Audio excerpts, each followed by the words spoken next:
अस्सलामुअलैकुम। आज की रेसिपी है एप्पल पाई। चलते हैं इंग्रेडिएंट्स की तरफ। हमें चाहिए हाफ टी स्पून नमक और हाफ टेबल स्पून चीनी। ऑल पर्पस फ्लावर मैदा जो सा है वो होना चाहिए 2.5 कप। मक्खन है 16 टेबल स्पून या हाफ पाउंड, ये तकरीबन 1 कप है। और बटर जो सा होना चाहिए वो ठंडा हो।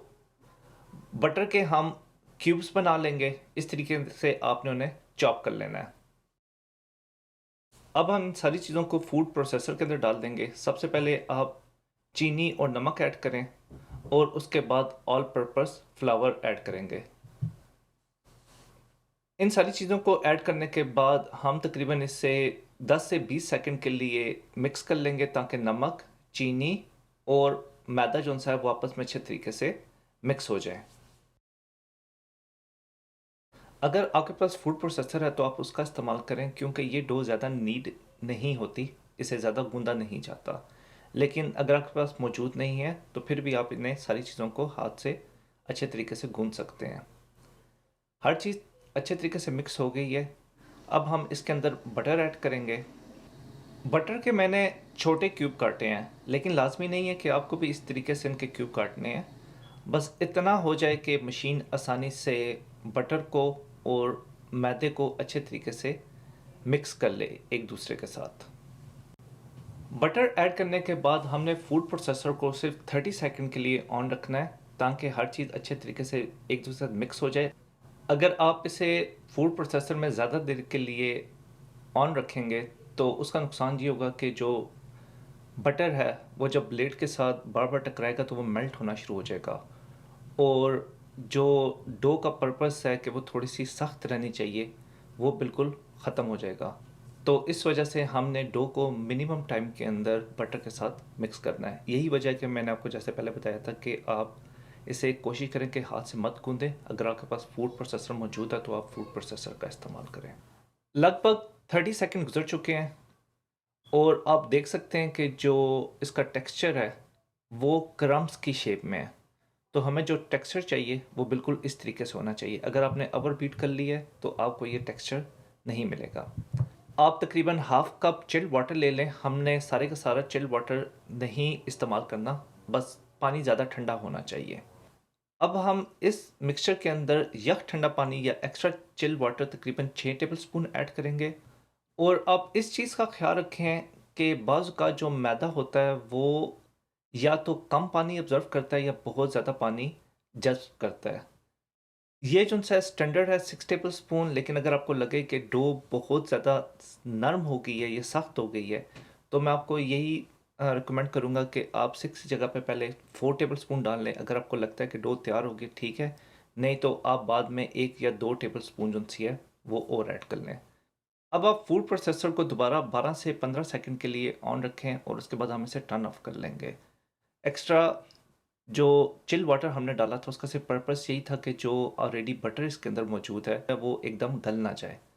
तकरीबन 15 सेकंड गुजर चुके हैं। आप देख सकते हैं कि इसका टेक्सचर कुछ इस तरीके से होना चाहिए। अब आप इसके अंदर से डो निकाल लें और डो निकालने के बाद आपको इसके ऊपर कोई भी मैदा या ऑयल लगाने की ज़रूरत नहीं है। डो को हमने हाथ से गूंदना नहीं है, सिर्फ आप इसे हल्का सा हाथों से प्रेस कर लें ताकि ये इकट्ठी हो जाए और उसके बाद हम इसे दो हिस्सों में डिवाइड कर लेंगे। मेरे पास ऑलरेडी बेस मौजूद है तो मैं सिर्फ एक हिस्सा इस्तेमाल करूँगा, लेकिन अगर आपके पास बेस मौजूद नहीं है तो एक हिस्सा आप टॉप लेयर के लिए और दूसरा आप बॉटम बेस के लिए इस्तेमाल कर सकते हैं। डो तैयार हो चुकी है। अब आप इसे दो इक्वली पार्ट में डिवाइड कर लें। उसके बाद आप डो की जो साइड्स हैं वो आप सही कर लें। ये लाजमी नहीं है, लेकिन आप सही कर लें तो थोड़ा सा इजी हो जाएगा जब आप इसे बाद में रोल करेंगे। उसके बाद आप क्लिंग फिल्म लें और इन दोनों को उसके अंदर रैप कर दें। रैप करने के बाद हम इन्हें रेफ्रिजरेटर में तकरीबन 1 से 2 घंटे के लिए रख देंगे। डो तैयार करने के बाद अब हम इसके लिए फिलिंग तैयार करेंगे। फिलिंग के लिए मुझे चाहिए 1 किलो रॉ सेब। सेबों को मैंने साफ़ कर लिया था, उनका छिलका वगैरह उतार कर जब उन्हें चॉप किया तो उनका वज़न तकरीबन 800 ग्राम बाकी रह गया। उसके अलावा 3/4 कप चीनी, हाफ़ टी स्पून नींबू का juice, half tea spoon cinnamon powder दालचीनी और 1/4 कप हमें चाहिए बटर। सबसे पहले आप बर्तन के अंदर बटर को ऐड करें और चूल्हे की आंच को मीडियम कर दें। अगर आपने चूल्हे की आंच तेज़ रखी हुई है तो जैसे ही आप बटर डालेंगे वो एकदम जलना शुरू हो जाएगा। हमने सिर्फ बटर को मेल्ट करना है। जब बटर अच्छे तरीके से मेल्ट हो जाएगा तो उसके बाद हम इसके अंदर एप्पल ऐड करेंगे। मक्खन अच्छे तरीके से मेल्ट हो गया है। अब आप इसके अंदर चॉप्ड एप्पल ऐड कर लें और इन दोनों चीज़ों को आप अच्छे तरीके से मिक्स कर लें। जब ये दोनों चीज़ें अच्छे तरीके से मिक्स हो जाएंगी तो उसके बाद हम इसके अंदर बाकी चीज़ें ऐड करेंगे। दोनों चीज़ें तकरीबन अच्छे तरीके से मिक्स हो गई हैं। अब आप इसके अंदर नींबू का जूस, सिनेमन पाउडर, दालचीनी और चीनी ऐड कर लें। अगर आप थोड़ा सा टेस्ट और बढ़ाना चाहते हैं तो आप 1/8 टी स्पून जलवत्री नटमग वो भी ऐड कर सकते हैं, लेकिन वो ऑप्शनल है।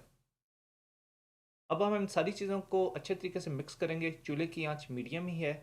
जब चीनी अच्छे तरीके से गल जाएगी और इसके अंदर से थोड़ा सा पानी लादा होना शुरू हो जाएगा तो हम इसे ढक लेंगे।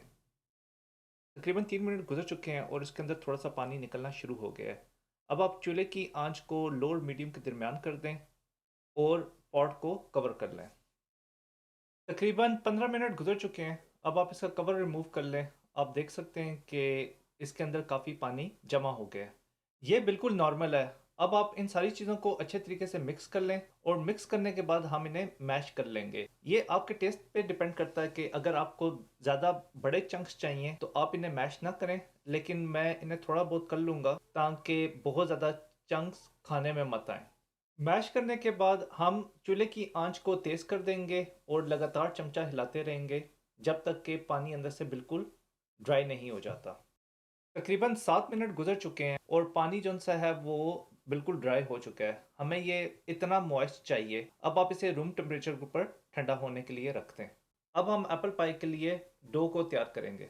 2 घंटे गुजर चुके हैं। मैंने डो को रेफ्रिजरेटर से निकाली। आप देख सकते हैं कि अब डो काफ़ी सख्त हो गई है। आप इसे थोड़ी देर बाहर रहने दें। जब ये रूम टेम्परेचर के ऊपर आएगी तो ये बिल्कुल सॉफ्ट हो जाएगी और उसके बाद हम इसे रोल कर लेंगे। जब मैंने डो प्रिपेयर की थी तो मैंने इसे दो हिस्सों में डिवाइड कर लिया था। आप चाहें तो आप एक टॉप लेयर के लिए यूज़ करते हो, दूसरा बेस के लिए, लेकिन मैंने ऑलरेडी मार्केट से बेस अलग से परचेज कर ली थी तो मैं सिर्फ एक पोर्शन इस्तेमाल करूंगा और दूसरा मैं बाद में जब दोबारा मुझे बनानी होगी 1 या 2 दिन के बाद तो मैं इसे यूज़ कर सकता हूँ। तकरीबन 25 मिनट गुजर चुके हैं और आप देख सकते हैं कि डो काफ़ी हद तक सॉफ्ट हो गई है। अब आप इसे अनरैप कर लें और उसके बाद हाथ से थोड़ा सा प्रेस कर लें और प्रेस करने के बाद हम इसे रोल कर लेंगे। जब आप इसे रोल करेंगे आपने ना ज़्यादा थिक लेयर रखनी है और ना ज़्यादा पतली। मैं आपको आगे चलकर वीडियो में बताऊंगा कि ये किस तरीके से होनी चाहिए। आप चाहें तो इसे स्क्वायर शेप में रोल कर लें या आप चाहें तो इसे राउंड शेप में रोल कर लें, इट डजेंट मैटर। डो तैयार हो चुकी है। अब मैं इसे स्ट्रिप्स में काट लूँगा। स्ट्रिप का जो साइज़ मैं रख रहा हूँ वो तकरीबन है 1/2 इंच। आप चाहें तो काटने से पहले गाइडलाइन के लिए निशान भी लगा सकते हैं या अगर आपको अंदाज़ा तो आप उसे स्ट्रेट काटते जाएं। हर चीज़ तैयार हो चुकी है। जो फिलिंग है मैंने उसे रूम टेम्परेचर के ऊपर ठंडा होने दिया था। अगर आप गरम गरम फिलिंग इसके अंदर डालेंगे बेस के अंदर तो ये आपकी जो बेस है वो बिल्कुल ख़राब हो जाएगी। तो आपने इस चीज़ का लाजमी ख्याल रखना है कि जब आप इसकी फिलिंग करें तो फिलिंग जो सी है वो बिल्कुल ठंडी होनी चाहिए। अब हम टॉप लेयर लगाना शुरू करेंगे। आप चाहें तो एक साइड से शुरू कर दें या आप मिडल से शुरू कर लें। गैप आप अपनी मर्ज़ी के हिसाब से ज़्यादा या कम रख सकते हैं और मैं इस तरीके से थोड़ी सी जो लेयर है उसे एक साइड पर ज़्यादा रख रहा हूँ ताकि अगर आप एजिस को कोई शेप देना चाहें तो आप अपनी मर्ज़ी से उसे शेप भी दे सकते हैं। एक लेयर कंप्लीट हो चुकी है। अब हम इसके ऊपर दूसरी लेयर लगाएंगे। दूसरी लेयर लगाने के लिए आप एक साइड से शुरू कर रहे हैं, लेफ्ट या राइट। आप एक स्ट्रिप को छोड़कर दूसरी को हाफ बैक साइड पे रोल कर लें और इसी तरीके से हम बाकी सारी को भी रोल कर लेंगे। जब ये सारी रोल हो जाएंगी तो हम इसके ऊपर सेकंड लेयर लगाएंगे। ये कंप्लीट हो चुकी हैं।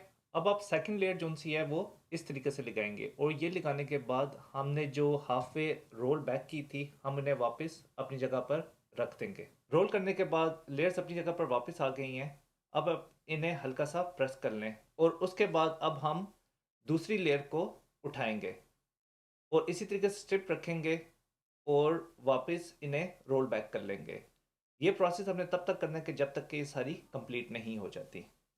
मैं वीडियो को यहाँ से फास्ट फॉरवर्ड कर रहा हूँ ताकि आपको स्टेप बाय स्टेप पता चल जाए कि किस तरीके से करनी है। अगर आप कहीं से कंफ्यूज हैं तो आप वीडियो को फॉलो कर सकते हैं।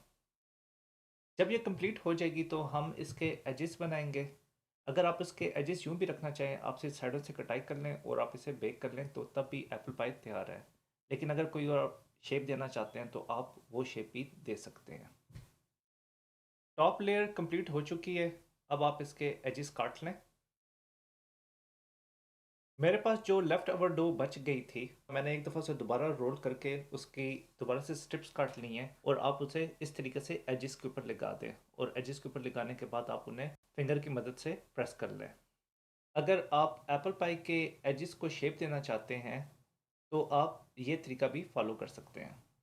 दो फिंगर की मदद से आप उसे डो के एज को पकड़ें और तीसरी फिंगर से आप उसे नीचे प्रेस कर दें। एजिस की शेप बनाने के बाद आप एक अंडा विस्क कर लें और फिर हम उसे ब्रश की मदद से इसकी टॉप लेयर के ऊपर लगा देंगे और उसके बाद हम इसे 350 फ़ारेनहाइट के ऊपर या 180 सेल्सियस के ऊपर बेक कर लेंगे। एप्पल पाई तैयार हो चुका है। अगर आपको वीडियो पसंद आई इसे शेयर, लाइक और सब्सक्राइब करना मत भूलिएगा। अपना बहुत ज़्यादा ख्याल रखें। अंटिल द नेक्स्ट वीडियो, अल्लाह हाफिज़।